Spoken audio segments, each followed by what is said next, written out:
The Detroit Regional Chamber's MPC20 Conversations, Respond and Rebuild digital series is provided in partnership with Detroit Public Television and presented by Blue Cross Blue Shield of Michigan, with additional support from Accenture, Bank of America, Barton Mallow, Comerica Bank, Consumers Energy, Delta Dental, Dow, DTE Energy, Enbridge Energy, Ford Motor Company, Huntington Bank, ITC, KPMG, the Kresge Foundation, Kroger, Michigan Economic Development Corporation, PNC Bank, Ralph C. Wilson Jr. Foundation, Rocket Mortgage by Quicken Loans, the Skillman Foundation, and TCF Bank.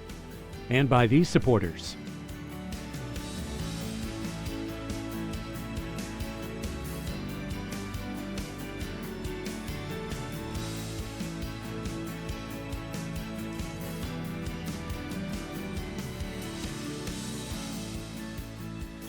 Support for Detroit Public TV's coverage is provided by DTE Energy Foundation and Masco.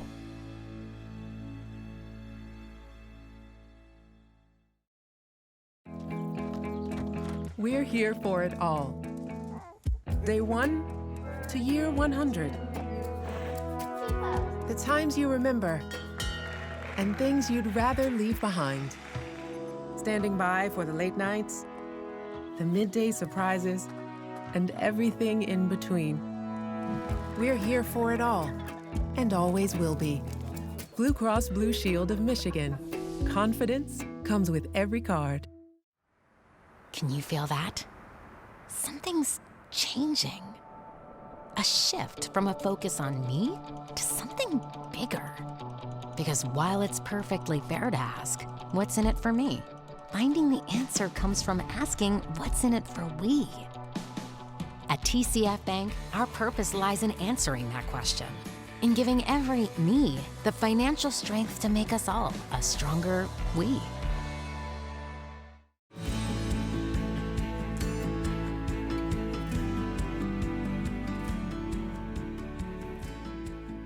Hello and welcome. On behalf of the Detroit Regional Chamber and Detroit Public Television, thank you for joining us for MPC20 Conversations, Respond and Rebuild. This year, because of the coronavirus, the Chamber was unable to host the annual Mackinac Policy Conference, so we pivoted to a digital series. While I'm sure we all would have preferred to have connected on the island, we are proud of this series and thank Detroit Public Television for helping make it a reality. For the past 14 weeks, we've brought you the same timely conversations you would normally expect at Mackinac on Michigan Center Stage. You've heard from Michigan Governor Gretchen Whitmer, Detroit Mayor Mike Duggan, national thought leaders, and many Michigan CEOs on their efforts to guide us through COVID while weathering this economic crisis. To see and hear any of our conversations in full, I invite you to visit DetroitChamber.com and look for MPC20 Conversations. Today, we are joined by 3 fantastic public servants who work hard every day representing Michigan in Congress: Senator Debbie Stabenow and Representatives Fred Upton and Brenda Lawrence. With the great challenges ahead, it's going to take all of us in Michigan and across the United States working together to recover and accelerate the economy. Leadership matters. And it's such a critical time for our state and our nation. Leadership matters now more than ever. We are fortunate to have these 3 Michigan leaders representing us in Washington. In this session, moderated by Free Press columnist and CBS 62's Carol Cain, the conversation will cover key issues central to our recovery and rebuild, including the next round of CARES Act funding, the COVID-19 vaccine, and the racial justice and equity movement. We'll also talk a bit about the impact of the election and opportunities to bring more federal funding to Michigan.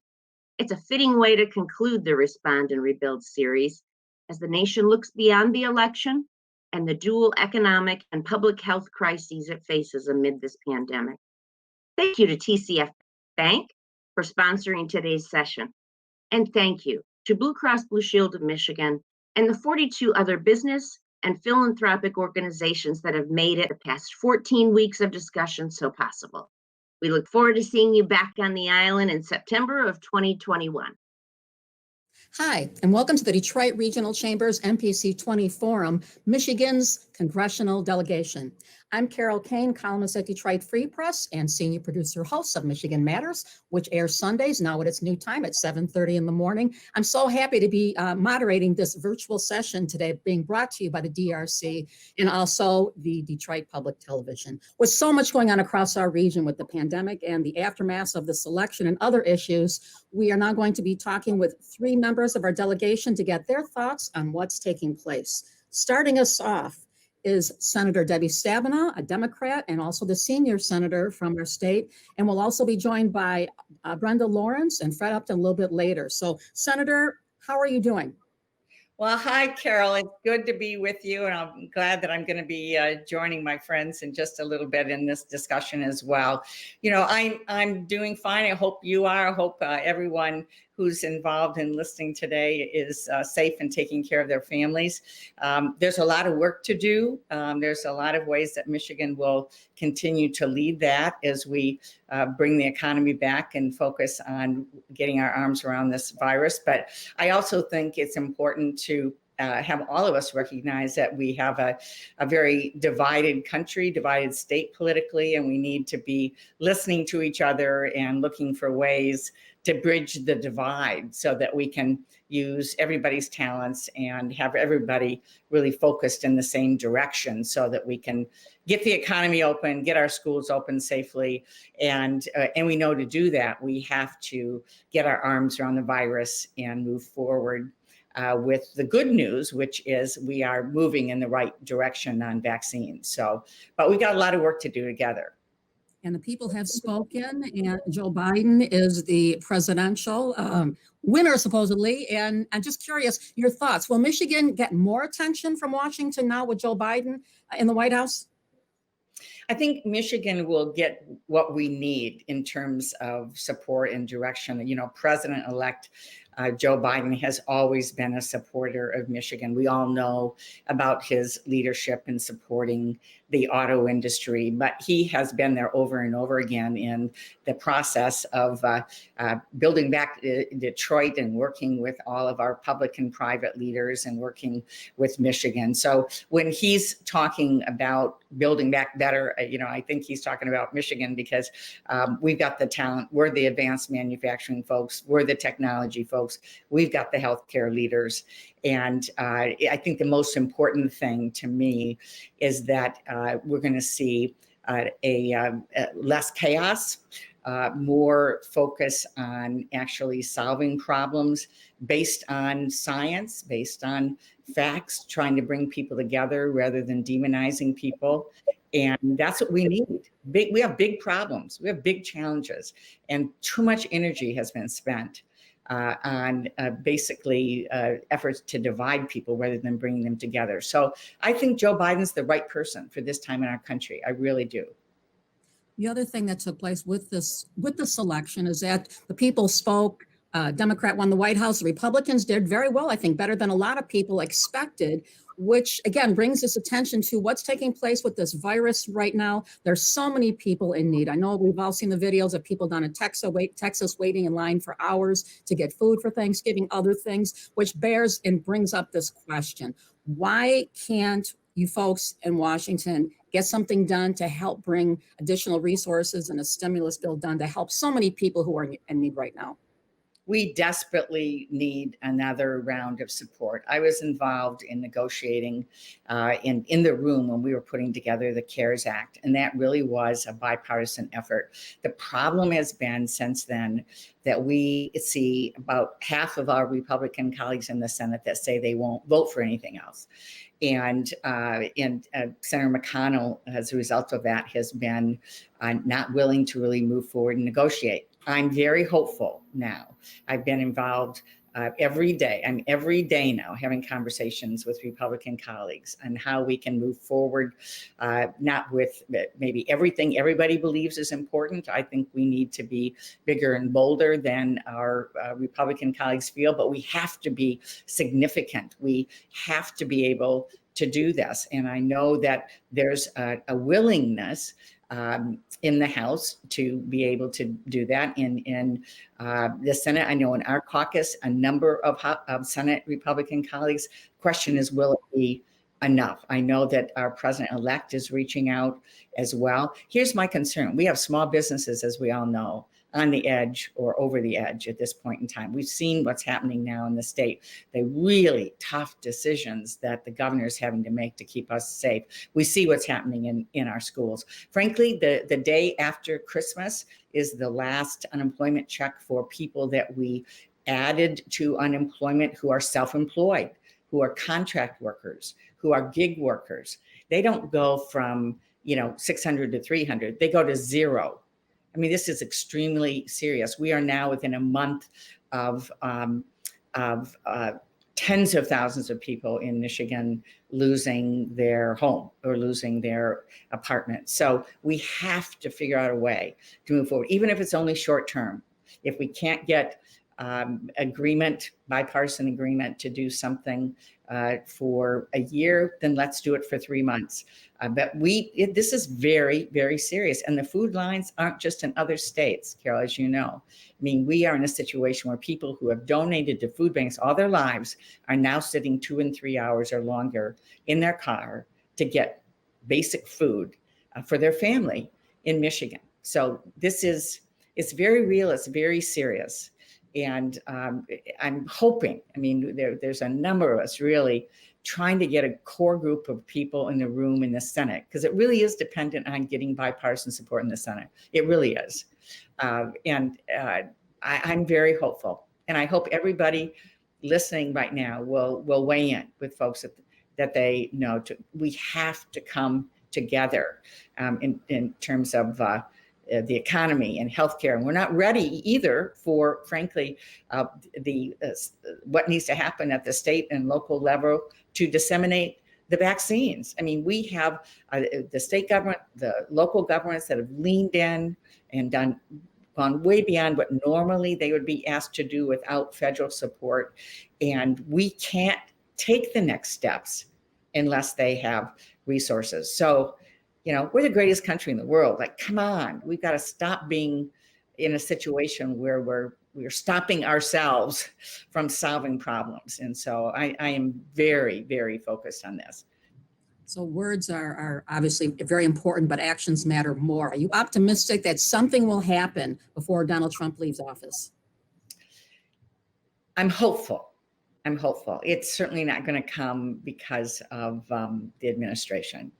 But I'm hopeful that at least we can move forward on some pieces, on the things like the basic and support for people who are out of work, who've lost their income, additional support and help and flexibility for small businesses, our restaurants being slammed, our movie theaters who just opened up and now have to close again. I mean, we can just go on and on with all of the challenges we have. So I'm hopeful, but it's been very difficult to get the Senate Majority Leader to even have a conversation. So we're hoping. We have other colleagues that are having conversations with us. And so I'm hopeful, but I don't think we can assume it's going to happen. I think whoever can reach out and encourage folks in the Senate to get engaged right now, that'd be very helpful. And we're now joined by Congresswoman Brenda Lawrence as our Brady Bunch screen grows, and we're expecting Congressman Fred Upton in a few moments. Congresswoman, congratulations on your reelection. Thank you so much. It's an honor to serve. I still always remember what this is all about. It's about our democracy and public service. Thank you. And this election, I'm going to imagine, was probably your toughest you've had so far? Just the overall content of democracy, getting people out to vote and motivating the constituency. So it was just comprehensive, not only for me, but for all the members that were on the ballot. This was a real campaign. We know probably the top issue in this election from the presidential race on down was this pandemic. Who took it seriously, who did not. And I know Congresswoman that and also Senator, you both have had people around you on your staffs impacted, right? Absolutely. One of my key campaign members not only tested positive, but his wife as well. So this is real. And as we partner with our governor to try to keep the state safe and reduce the amount of deaths, this is real. I tell everyone your mask, social distancing, all of that is extremely important. And I would say as well, we have all known people who have tested positive. I recently had a young woman, 3 children, a wonderful husband who's a police officer in mid-Michigan who passed away from COVID-19. And so when people say it's not real, it is real. It is real, and we can address it, but we have to start by understanding it's real and treating it as a public health issue, doing, the pain of wearing, I mean, everybody says, nobody wants to wear a mask, nobody wants to have to do all of this, but we have to do it. It's a health pandemic and we'll get through it. And they're working feverishly on vaccines, but we have to work together and trust each other and do the right thing in order to be able to get through this. Congresswoman, I asked the senator this a moment ago. Let me follow up with you on it. And that is this, the stimulus bill. There's so many people in need in Michigan, around the country, as unemployment is running out, as businesses are closing back down in Michigan temporarily, hopefully. But again, this is a very, very dangerous situation that we're in. And the need for people to work together on both sides of the aisle here. Are you optimistic that something will happen to bring more of a stimulus bill to people who are so much in need, desperate need? It's all about right now the negotiations, because we in Congress, we passed the CARES Act in March. And it became very clear that this pandemic was going to last so much longer and we needed to do more. So in October, we passed the HEROES Act 2. And what it would do is continue the unemployment benefit that kept so many people in their homes, that helped families survive. I call it the bridge over troubled waters, the pandemic. And so we did the right thing. And one of the things I want to talk about, because I serve on the Women's Caucus, childcare. Childcare is a number one barrier for parents. I had a father tell me, I pay more for childcare than I do for the mortgage of my home. It had a provision for childcare. It had a provision to strengthen our testing and to give money to our local governments. My goodness, you're going to start seeing so many massive cuts in our local governments because they had to respond to the COVID. It was not in their budget and it provided money to them. And for some reason, that's one of the major issues that's being debated between the Senate Republicans and Democrats, is giving the funds that's needed to these local cities so they can survive.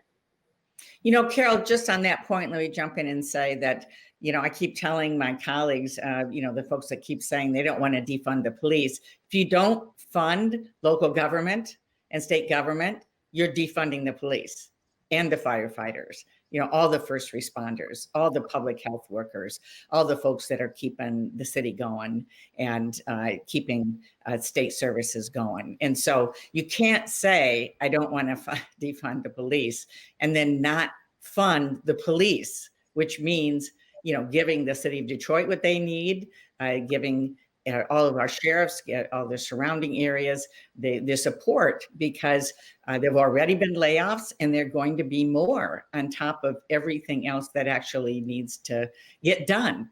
That's just the reality. Congresswoman, following up on that, do you think anything will get done to create more stimulus dollars to help this economy, to help people in need before Donald Trump leaves office? I'm not hopeful because he has been consistent in his philosophy, his rhetoric. I'm not hopeful, but I am hopeful with Joe Biden.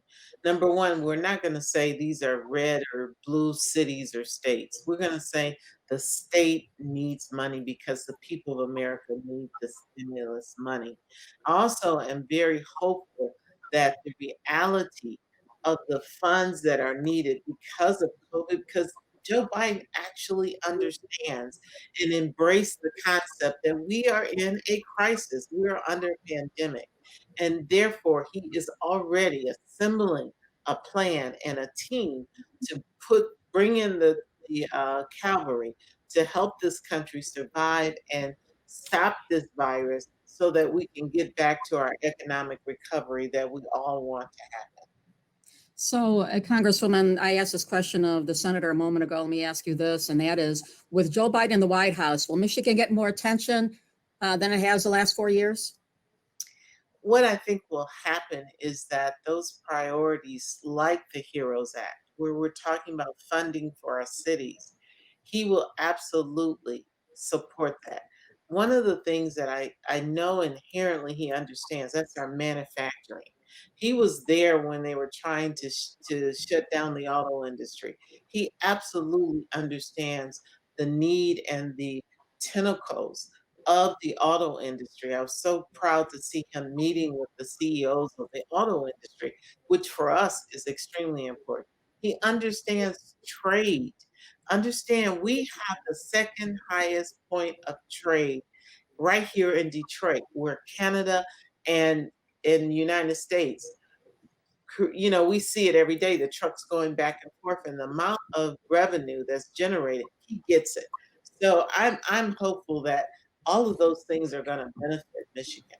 And we're now joined by Congressman Fred Upton, who just won re-election. So, Congressman, we know on the heels of this election, and we also know this pandemic is raging on here in Michigan and across the country. There's so much need for the stimulus bill, monies, resources available to people in desperate need. Are you optimistic? Will anything be done before Donald Trump leaves office? We have divided government. We knew that was going to happen. And for me, I'm one of the vice chairs of the Problem Solvers Caucus, a bipartisan group. And we are meeting today and the next number of days trying to get another COVID relief package through. That's obviously, it has to get through the wickets of being bipartisan, something the president can sign. But we know that Michigan, along with all the other states, are hurting pretty bad. Our small businesses, PPP, our schools, our healthcare workers, big time. We're trying to fashion what we would call maybe a sweet spot where we can get Republicans and Democrats to get a majority in both the House and the Senate and get it done. This week, of course, our focus is on the leadership elections. We're going to be back in Michigan for Thanksgiving. And when we come back, we're hoping that we might be able to craft a bill that'll do that trick and get it done and to the president before Christmas. Congressman, you were the first Republican legislator in Michigan to acknowledge Joe Biden as the incoming president. Not many other Republicans have done so. Are you surprised by that? And what impact do you think that's going to have on the transition of Joe Biden into the White House? Well, I think Paul Mitchell now has come out as well. And early this week, I know that Marco Rubio and a number of leading Republicans in the House and Senate have done so. At the end of the day, every state does their canvass process. All states, it's not completed yet. Maybe things can change, but there's no big allegations of fraud. In Michigan, of course, the difference is about 150,000 votes. And at the end of the day, it's who gets 270 votes. So the states will do that canvass, but it sure appears as though Joe Biden is going to be the next president. The Electoral College is voting in December. But as we look to the future, we have divided government. And it's actually pretty close between Republicans and Democrats in both the House as well as the Senate. And we have to work together to get things done. I'm prepared to do that. The interests of the country come first.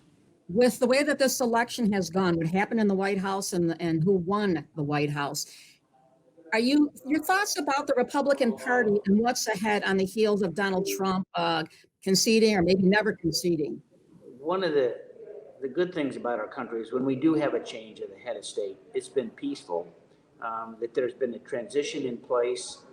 And now is such a critical time, particularly as we look at the distribution of a COVID vaccine, we hope that it's seamless, the protection of our troops, the interests clearly with our allies overseas, and you've got to have a transition process that's in place. That's why there's funding for the change. The president at some point, unless the numbers change somehow, and I don't think that they will recognize that Joe Biden will be our next president, and we need to make that transition as seamless and as peaceful and as steady as we can. And I think we're moving to that point. Nobody likes to lose, that's for sure. But it seems as though the voters have spoken, and there's no widespread fraud or election issues that would change the outcome. And it's time to move forward. And I think you'll see that in the coming days. With so much going on here, the pandemic still raging, the economy in trouble, transitory time on the presidential stage here. Are you optimistic that things are going to be better here in Michigan in the short term and in 2021? Well, let me first say, Carol, that I'm always optimistic. I think my colleagues are as well. We're in a very difficult time. I'm optimistic because we have an incoming president who takes this pandemic seriously and will put the things in place to get us through this. And I'm optimistic because we have new vaccines that are looking very promising, and hopefully more of those as well. And I'm also optimistic because of who we are in Michigan. And I know that as we move through this, the new administration is very focused on what we need to do to focus on infrastructure. And that means a whole bunch of things in Michigan, not only roads and bridges and water and sewer systems, but high-speed internet all over our state. It means focusing on the new kinds of infrastructure for electric vehicles, which our auto companies are leading the way on, not just small cars, but bigger vehicles as well, which is essential. So the things that are needed to move us forward, tackle clean energy, do it in a way that creates jobs, that's not going to be done without leadership from Michigan. So I'm optimistic, but I think we're in for, a lot of hard work to get there. Congresswoman? Yes, one of the things I'm most optimistic about is bringing this country together. I've never in my lifetime seen such a divided community where if I wear a MAGA hat or mask, then I'm different from you and you're less than me, you're right and I'm wrong. Those conversations, to have a president that wants to lead this country coming together. I'm optimistic about criminal justice reform, where we really talk about supporting our police and redefining what it means to be a officer who is responsive, who de-escalate, and who values all lives. I'm optimistic that we will get this pandemic under control. So there's a lot riding on this. I'm so excited about Kamala Harris. I have to mention that. This country, again, despite all of our differences, have shown at its core that we will pick a representative who is an African American, who is a woman for the first time, to be a part of the presidency and vice presidency. So I'm optimistic. I'm exhausted. This has been a rough 4 years, but I'm crawling across the finish line here, and I am optimistic. And that winds up this session. I'd like to thank my esteemed colleagues for this engaging and enlightening conversation. And thanks for tuning in there at home or office or wherever you happen to be. And thanks to the Detroit Regional Chamber, Detroit Public Television, for bringing you this conversation, and have a great day.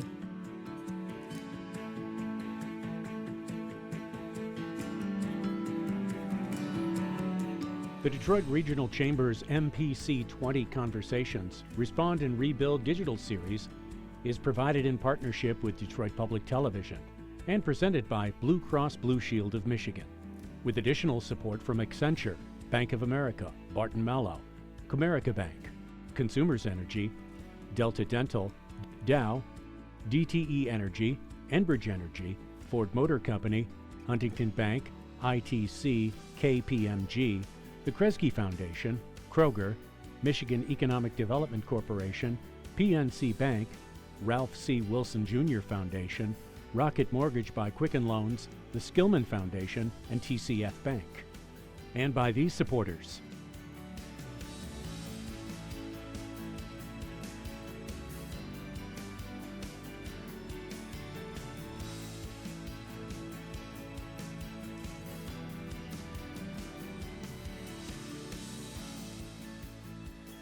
Support for Detroit Public TV's coverage is provided by DTE Energy Foundation and Masco.